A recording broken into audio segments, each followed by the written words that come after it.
যে মহাপ্রভু এইভাবে রাধা এবং কৃষ্ণের যে প্রেম ভাব এক নম্বর, তাহলে কি এক নম্বরটা কি? এক নম্বর রাধা কৃষ্ণের যে ভাব, ভগবান কৃষ্ণ এবং রাধার যে লীলার ভাব, এই ভাবটা বোঝার জন্য তিনি এসেছেন। দুই নম্বরটা কি?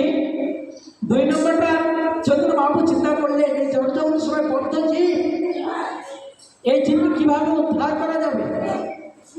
তাই অদ্বৈত আচার্য প্রভু তিনি কি করছেন? প্রত্যেকদিন গঙ্গা পূজা করছেন, গঙ্গা জল দিয়ে, আর শালগ্রাম শ্রীরাম তুলসীতে পূজা করছেন, আর একটা করে তুলসীপত্র ওই গঙ্গার উজানে ছেড়ে দিচ্ছেন। মহাপ্রভুকে আহ্বান করছেন, মহাপ্রভুকে আহ্বান করে হুঙ্কার দিচ্ছেন, হুঙ্কার দিচ্ছেন।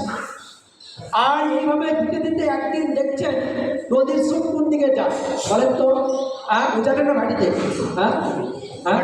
ভাটির দিকে। তো দেখছে তুলসীপত্র ভাটির দিকে যাচ্ছে, সেই তুলসীপত্র এবার উজান দিকে বয়ে চলছে। এবার অদ্বৈত আচার্য ঠাকুর হুঙ্কার দিলেন। অদ্বৈত আচার্য প্রভুকে বলা হয় গৌরনাথ ঠাকুর। তাই অদ্বৈত আচার্য ঠাকুরের প্রার্থনায়, গৌরনাথ ঠাকুরের প্রার্থনায় আর চৈতন্য মহাপ্রভু তিনি আসলেন। শাস্ত্রে বলছে গোলকের প্রেম ধন হরিনাম সংকীর্তন রতিন জন্মিল কেন তাই ব্রজেন্দ্র নন্দন যেই সতী সুত হইল সেই বলরাম হইল নিতাই। পাপি তাপি যত ছিল হরি নামে উদ্ধারিত, তার সাক্ষী হচ্ছে জগায়। আর জগায় মাদাইকে উদ্ধার করবার জন্য এই পাপি তাপি মেস্র জবন চামার চন্ডাল মুচি হাড়ি সুচি টপ বেতন জাতি ধর্ম নির্বিশেষে তিনি কি করলেন? অকাতরে এই হরিনাম তিনি বিতরণ করলেন। আজকে পাশ্চাত্য দেশে আর চৈতন্য মহাপ্রভুর বার্তা বাহক চৈতন্য মহাপ্রভু ভবিষ্যৎবাণী করেছিলেন, পৃথিবীতে যত আছে নগর আদি গ্রাম সর্বত্র প্রচার হইবে মোর এই নাম। ভারত ভূমিতে জন্ম হইল যার, জন্ম করি করো সার্থক পরোপকার। এই পরোপকারটা কি? এই পরোপকারটা কি? কারো টাকা নেই, কারো টাকা দিচ্ছি, কারো বাড়ি নেই, কাউকে বাড়ি করে দিচ্ছি, কারো বস্ত্র নেই তাকে বস্ত্র দিচ্ছি, কারো অন্ন নেই তাকে খাদ্য দিচ্ছি। আমরা পরোপকার করছি, আমরা নর নারায়ণ সেবা দিচ্ছি। মানুষ নারায়ণ হয়ে গেছে, মানুষ নারায়ণ হয়ে গেছে, মানুষের চারটা হাত হয়ে গেছে। নারায়ণ সেবা, দারিদ্র সেবা। বুঝতে পেরেছেন? দারিদ্র সেবা। ওই অনেকেই বলে বাড়িতে আজকে নারায়ণ সেবা দিলাম। আরে মানুষকে ডাকে নিয়ে খেয়ে বলে মানুষই বলে নারায়ণ হয়ে গেছে। মনে করবেন আমার এই প্রোগ্রামটা করছি শুধুমাত্র আমার যারা বিশেষ করে ইলেকট্রনিক মিডিয়ায় যারা আছে তাদের জন্য এই প্রোগ্রামটা আমি করছি। ইলেকট্রনিক মিডিয়া অনেকে আমার 10,000 ফলোয়ার আছে, সেখানে তাদের জন্য প্রোগ্রাম করছি। তো যাই হোক, তাই যেটা বলছিলাম নারায়ণ সেবা।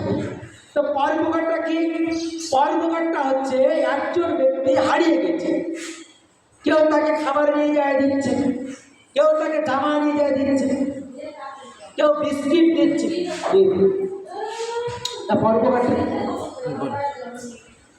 পরোপকারটা প্রকৃতপক্ষে যে ব্যক্তি তাকে তার পিতার কাছে পৌঁছে দেবে সেটা হচ্ছে পরোপকার।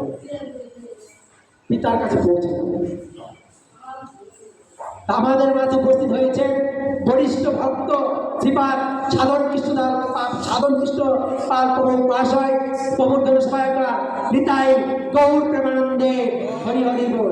তো আমি আমার যে অনলাইন অ্যাক্টিভিস্ট তাদের জন্য আলোচনাটা হচ্ছে, তো আমার আলোচনার পরপরই প্রভু সুমধুর কণ্ঠে আমরা প্রভুর কণ্ঠে ভজন শুনবো। তা আপনারা কি আলোচনা শুনতে চান? হ্যাঁ, প্রভুরা সবাই শুনতে চান।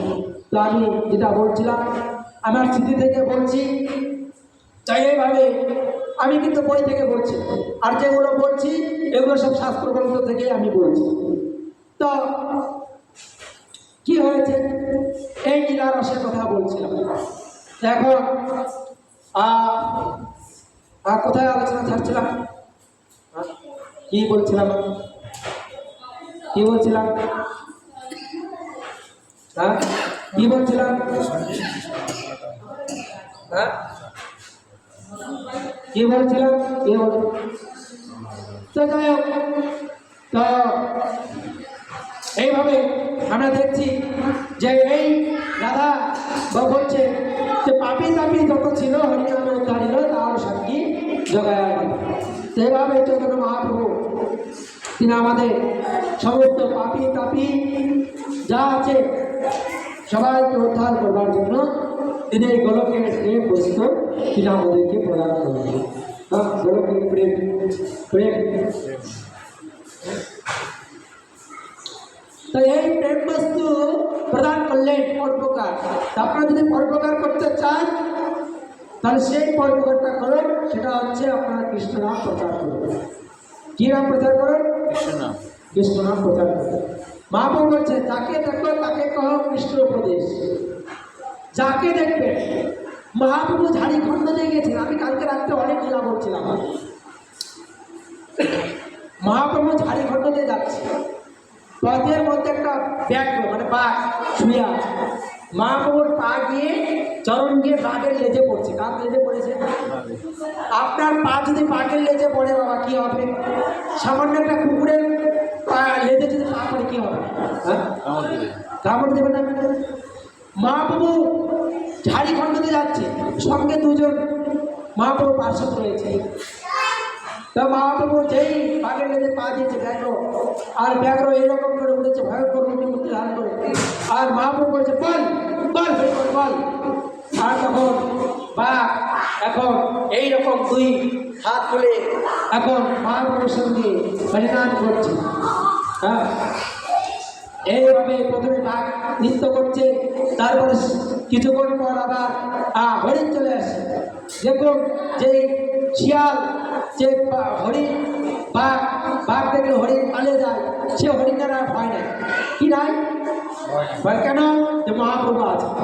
তাই মহাপ্রভুর সঙ্গে এই বাঘ হরিণ একত্রিত হয়ে তারা সেই মহাপ্রভু সেই ঝাড়িখণ্ড দিয়ে যাচ্ছে আর কৃষ্ণ নাম করছে আর কৃষ্ণ নাম করছে এমনভাবে হরে কৃষ্ণ কৃষ্ণ কৃষ্ণ হরে হরে হরে রাম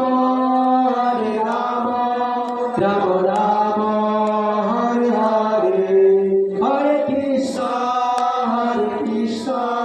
কৃষ্ণ কৃষ্ণ হরে হরে হরে রাম রাম রাম হরে হরে। এবার বাঘ আর হরিণ একসঙ্গে নৃত্য করছে। হরিণ বাঘকে বলছে আর বাঘ হরিণকে বলছে, ওরে তোর কি দানের মায়া নেই? আমি তো তোকে এক্ষুনি খেয়ে ফেলতে পারি। হরিণকে বলছে। এবার হরিণ কানে কানে বাঘের কানে কানে গিয়ে বলছে, ওরে যার সঙ্গে ভগবান থাকে আর যে হরিনাম করে তার কোনো মৃত্যুর ভয় থাকতে পারে না। তার কোনো মৃত্যুর ভয় থাকতে যার মুখে হরিনাম থাকে আর যার সঙ্গে ভগবান থাকে তার কোনো মৃত্যুর ভয় থাকে না। তাই বাঘ হরিণ সমস্ত বনের পশুরা আজ মহাপ্রভুর সঙ্গে এমনই ভাবে নৃত্য করছে যেন সুখসারী পশু পাখি কলকাতান সবাই যেন আজ কীর্তন করছে, নৃত্য করছে, পাখিরা নৃত্য করছে, গান করছে, ময়ূর ময়ূর প্রথম তুলে নৃত্য করছে ওই ঝাড়িখণ্ড পথ করে। এই হচ্ছে মহাপ্রভু প্রেমের এমন মহিমা, প্রেমের এমন মহিমা রয়েছে। আরেকটা